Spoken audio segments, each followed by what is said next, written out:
La seule raison pour laquelle tu ne voudrais pas une femme féminine, c'est parce que tu n'as pas les couilles de prendre le contrôle quand une situation elle est compliquée. Parce que tu as peur de ne pas savoir gérer suffisamment de personnes. Parce que tu n'es pas un leader.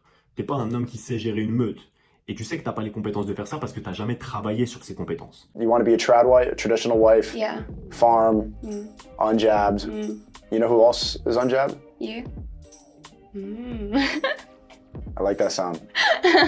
Well, would you date a jab person? Absolutely not. Yeah. Absolutely not. It's just a waste of time. I don't want to have children. How many children do you think you can give me? As many as I can have. Hey yo, ça fait des années maintenant que je me renseigne sur les dynamiques des relations hommes-femmes. Et je me rends compte maintenant que dans l'écrasante majorité des relations, il y a un gros problème de compréhension des hommes quant à leur place en tant qu'homme masculin.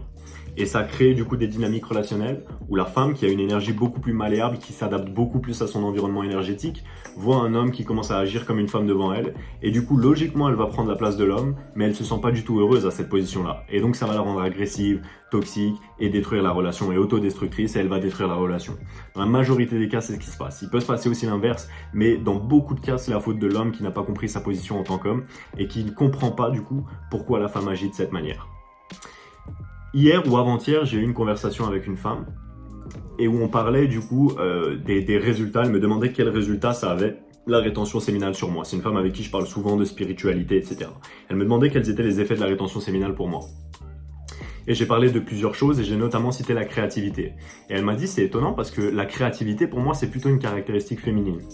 Et je lui dis c'est vrai, t'as raison, c'est pas la créativité que je voulais dire, c'est l'envie de créer, la volonté de créer. Et elle m'a dit ah oui ça c'est masculin. Et on s'est tout de suite compris.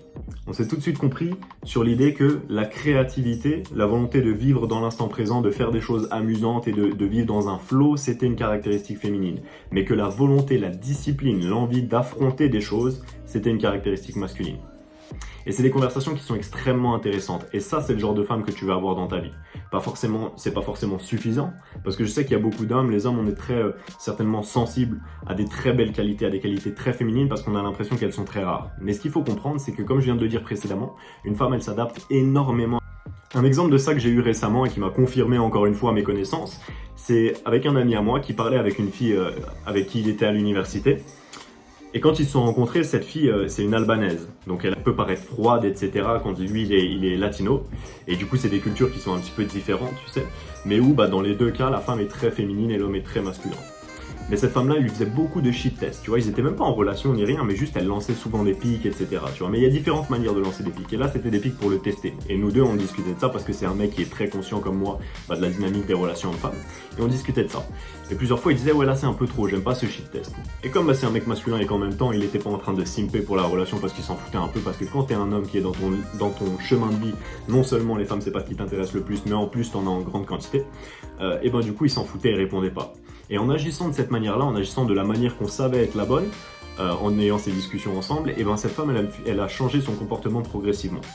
Pendant quelques mois, il l'a pas vue, puis là, il est retourné la voir pour discuter, pour se capter récemment. Il m'a dit, c'est marrant, c'était la semaine dernière, je crois. Il m'a dit, c'est marrant, elle se comporte d'une manière qui est ultra soumise maintenant. Tu vois, elle est beaucoup plus soumise qu'avant. Et en fait, c'est très logique, parce que quand tu lui montres à cette femme qui te fait des shit tests, qui te fait des tests, que la plupart des hommes ne comprennent pas que cette phrase était un test, que cette situation était un test, et c'est constant, eh bien, si tu rates ce test, elle va te manquer de respect, de plus en plus prendre la position masculine. Et si tu le réussis, elle va prendre sa position féminine naturelle et donc se soumettre à toi. Et qu'est-ce que c'est que ces tests-là ? C'est simplement des tests qu'on va t'envoyer pour savoir si t'es l'homme qui va pouvoir l'aider à survivre. Une femme à travers l'homme, elle cherche la survie et elle a toujours cherché la survie parce que biologiquement, une femme ne survit pas sans un homme. Maintenant, depuis peu, une femme, elle peut survivre, subvenir à ses besoins et même avoir une grande carrière sans un homme. C'est pas ce qui se passe la majorité des cas, mais elle peut le faire. Et elle a été élevée en croyant qu'elle pouvait le faire, surtout à la télévision, etc. On vend beaucoup ce truc de femme indépendante sur les réseaux sociaux et de plein d'autres manières. Et donc, elle a cette volonté-là. Et donc, en tant qu'homme, tu as cette responsabilité, si tu vas avoir accès à des femmes qui vont se soumettre à toi, d'être tout simplement la personne qui va lui apporter du confort, de la sécurité et une vision sur le long terme. Parce que mine de rien, même si c'est plus ce qu'elle cherche directement, son cerveau, il est toujours connecté à ses instincts biologiques et à ses besoins de survie. Donc c'est pour ça que elles ont beau dire qu'elles aiment pas forcément les mecs musclés. Il y a beaucoup de femmes qui disent qu'elles aiment pas les hommes musclés. Elles n'ont pas le choix que d'aimer les hommes musclés, parce que c'est quelque chose qui trigger leur cerveau de primate en fait. C'est quelque chose qui touche à leur cerveau depuis des centaines de milliers d'années sur si cet homme est fort, musclé, rapide, agile, forcément, il va m'aider à survivre plus facilement. Donc elle ne peut pas ne pas aimer les hommes musclés, à moins qu'elle se complaise dans l'ultra-médiocrité et donc qu'elle se sente rabaissée par un homme meilleur qu'elle parce qu'en même temps d'être médiocre, elle est quand même masculine. Et dans ce cas-là, c'est une femme que tu n'as pas envie d'avoir dans ta vie. Parce qu'une femme féminine, elle s'en fout de se sentir inférieure à son homme. Elle veut se sentir inférieure à son homme. Elle veut que son homme soit le plus supérieur à elle possible. C'est ce qu'on appelle l'hypergamie. C'est le fait que la femme, elle date vers le haut. Elle date un homme, elle veut un homme qui est plus fort, plus intelligent, qui a plus de réseau et qui cherche à aller au-delà. En tout cas, s'il n'a pas déjà tout ça, qui cherche à aller au-delà.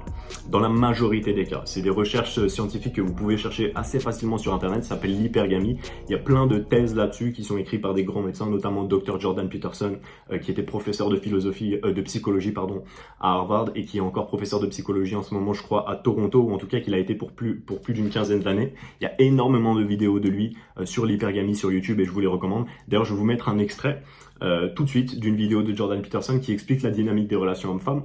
Right? So women mate across and up success hierarchies, and men mate across and down. Right. So, and the women like men who are about 4 years older, cross-culturally. They like men who manifest signs of success, as well as being handsome and personable and all of that. And the reason for that, as far as I can tell, is that they're looking to equalize the economic disparity that exists because women take a harder hit from sex and pregnancy than men. So they're looking to equalize that. And no wonder they're looking for someone who's competent. This is for long-term mating, who's competent and generous, right? You want both of those. So competence would be intelligence, general cognitive ability, and the markers that go along with that. They want conscientiousness or openness, as well as other desirable personality traits. And they want generosity, honesty, all of those. But so they're looking for someone who can provide. Well, it's not because they're greedy precisely. It's because, well, they're going to put themselves in a more vulnerable position if they have a child. And we know this because even affluent women who have a child by themselves or who get divorced tend to drop down the socioeconomic hierarchy a fair bit, which is, of course, why alimony payments and all of that are necessary. So this hypergamy means women are much more selective in their mating than men are, and that's true cross-culturally, and it's not surprising because they pay a bigger price for sex. It's more dangerous for women because they can get pregnant, and it might be more dangerous emotionally as well. Il y a beaucoup de vidéos qui parlent dans un sens comme si c'était pas la responsabilité de l'homme. Mais l'homme et le principe de la masculinité, c'est d'assumer ses responsabilités, de pas blâmer. Tu peux pas dire que c'est la faute d'une femme si elle veut pas coucher avec toi.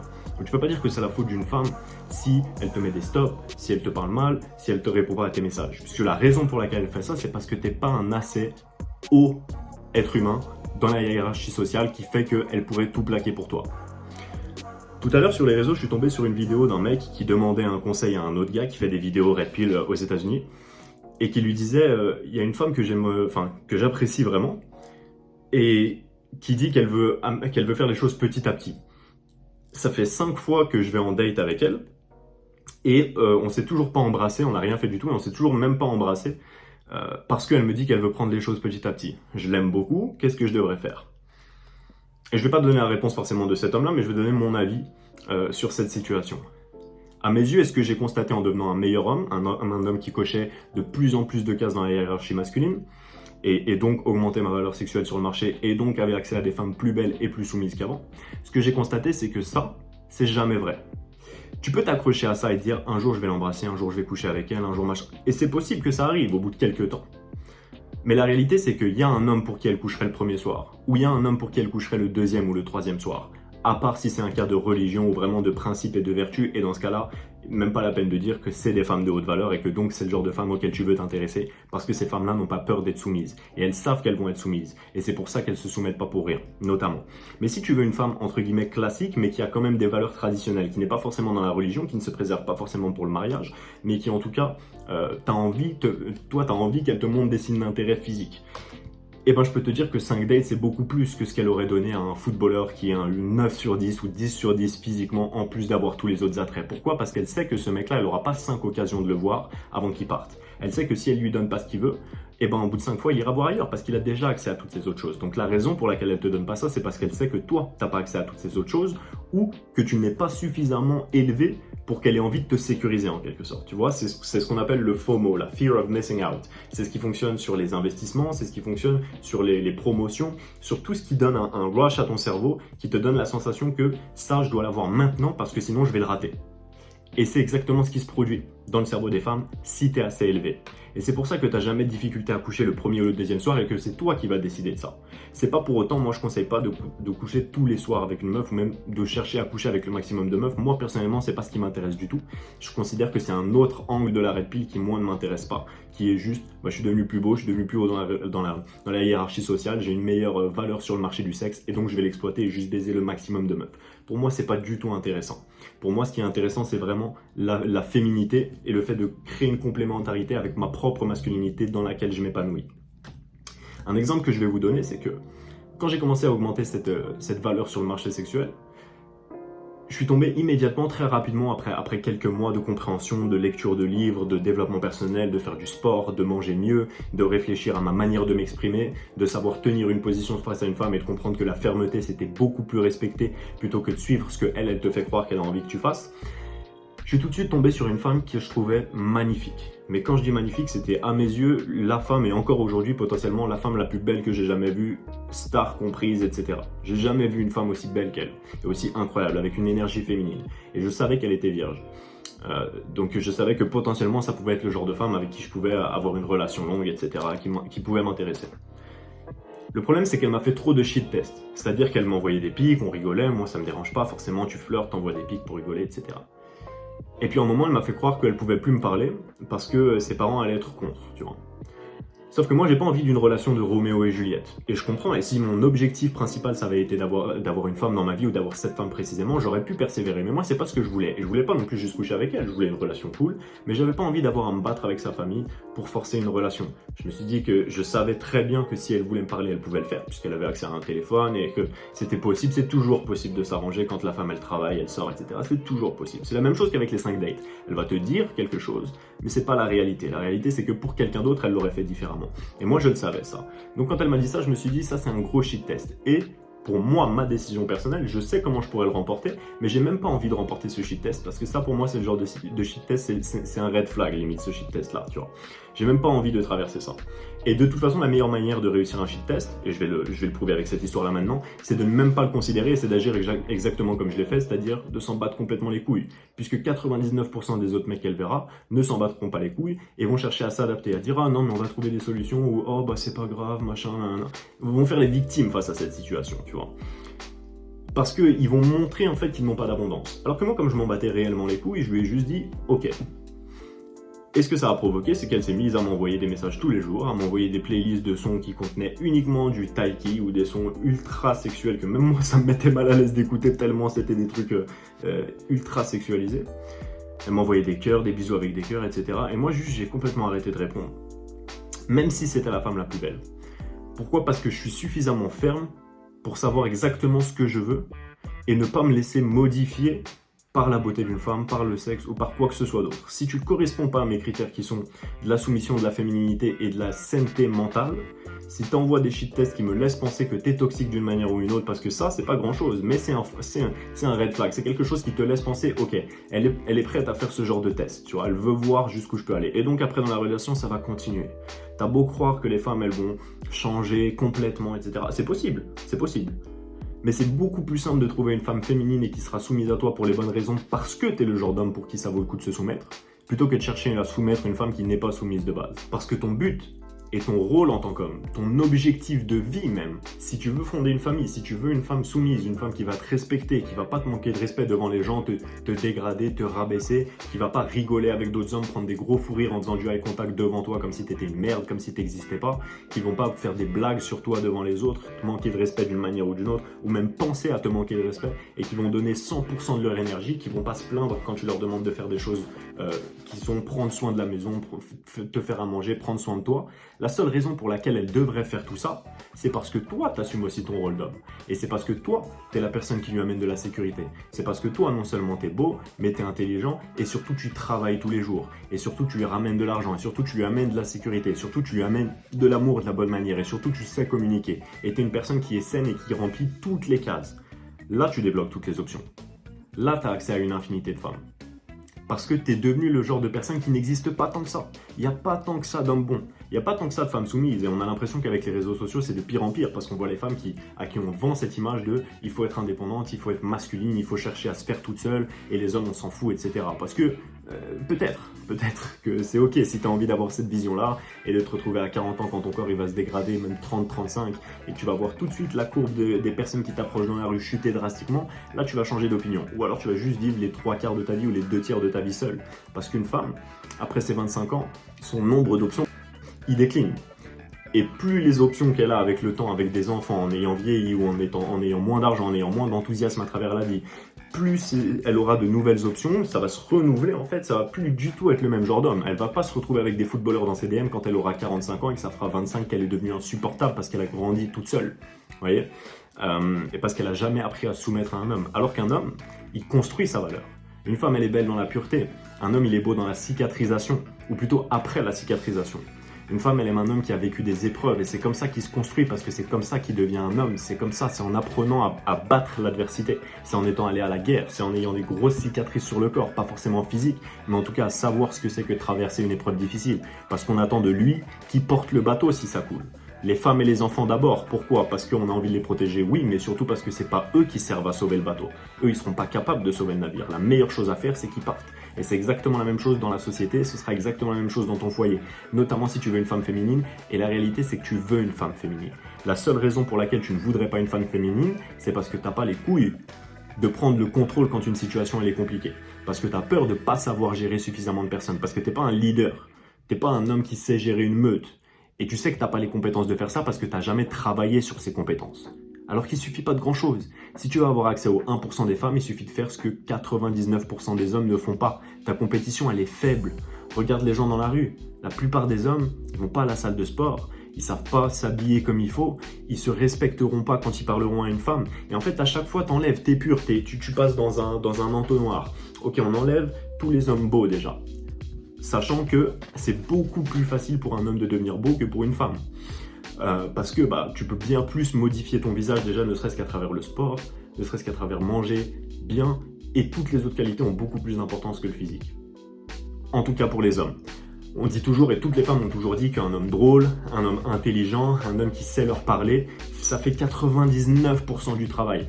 Tout le monde a déjà vu un 2 sur 10 se taper une 7, 8, 9 sur 10 parce qu'il est drôle ou parce qu'il l'a fait, ou parce qu'il sait communiquer avec elle, il sait comment lui parler, et que ça lui plaît bien plus que le physique. Donc pour un homme, c'est beaucoup plus facile de devenir, en tout cas pas forcément beau, mais attirant.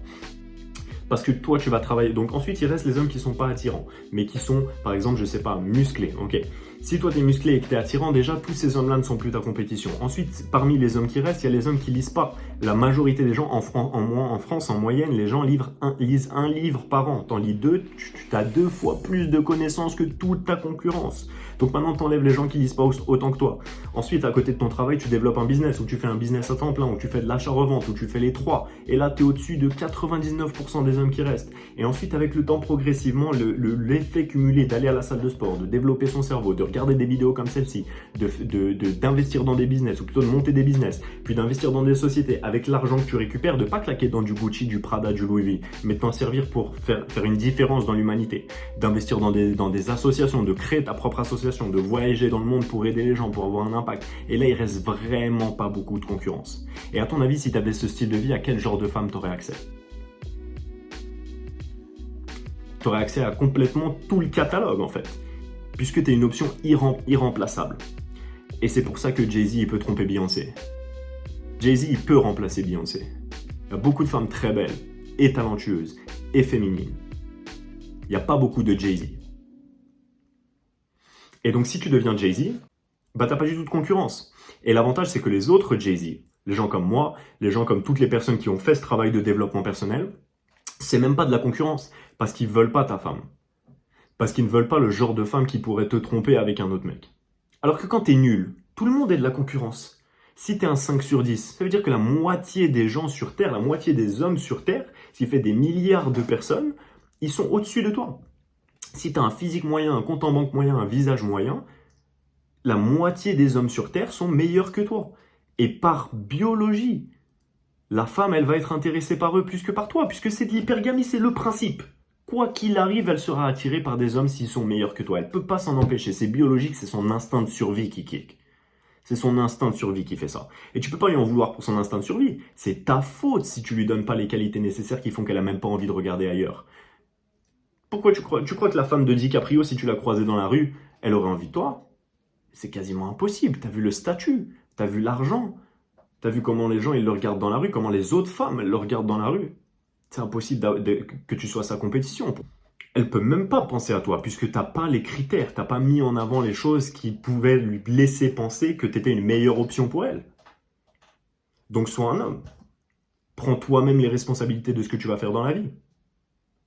Au lieu de blâmer comme la majorité des gens font dans le milieu Red Pill, de dire oui, les femmes, elles sont ceci, elles sont cela. Elles sont ceci, elles sont cela.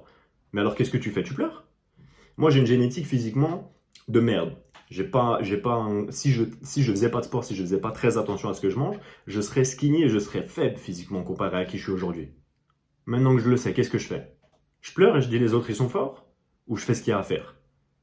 Et je deviens plus beau, plus sexy, plus fort, plus endurant, plus athlétique que 99% des hommes de mon âge. Bon bah je fais ça, c'est ce que j'ai envie de faire. Donc je fais les actions au quotidien pour faire ça. Et sur le chemin, j'ai de plus en plus de résultats qui sont attirés par ça. De plus en plus de charisme, de plus en plus d'énergie, de plus en plus de femmes qui me parlent, de plus en plus de respect des hommes, etc. etc. Et bah c'est la même chose, même si j'ai pas encore atteint mon objectif, sur le chemin j'ai déjà des choses qui s'empilent. Et c'est exactement la même chose avec le développement personnel, c'est exactement la même chose avec le fait de chercher des femmes soumises. Si tu fais toutes les choses qu'il faut, tu vas rencontrer le genre de femmes auxquelles tu croyais même pas pouvoir avoir accès, parce que t'étais même pas dans leur réalité, et elles n'étaient même pas dans ta réalité, parce qu'elles t'étaient pas accessibles, t'étais pas dans cette map-là. T'étais pas dans la nouvelle, t'avais pas le nouveau DLC, tu vois, t'étais pas dans cette partie-là de la ville, tu l'avais pas débloqué, il te manquait des compétences. Maintenant, tu peux acquérir ces compétences. Je vais mettre dans la description une liste de choses que tu peux faire pour level up tout de suite. Et je te conseille de les faire ou de t'y intéresser, parce que c'est vraiment pas des choses difficiles, pardon. C'est juste des choix à faire au quotidien, et les résultats se font tout seuls. Prends soin de toi.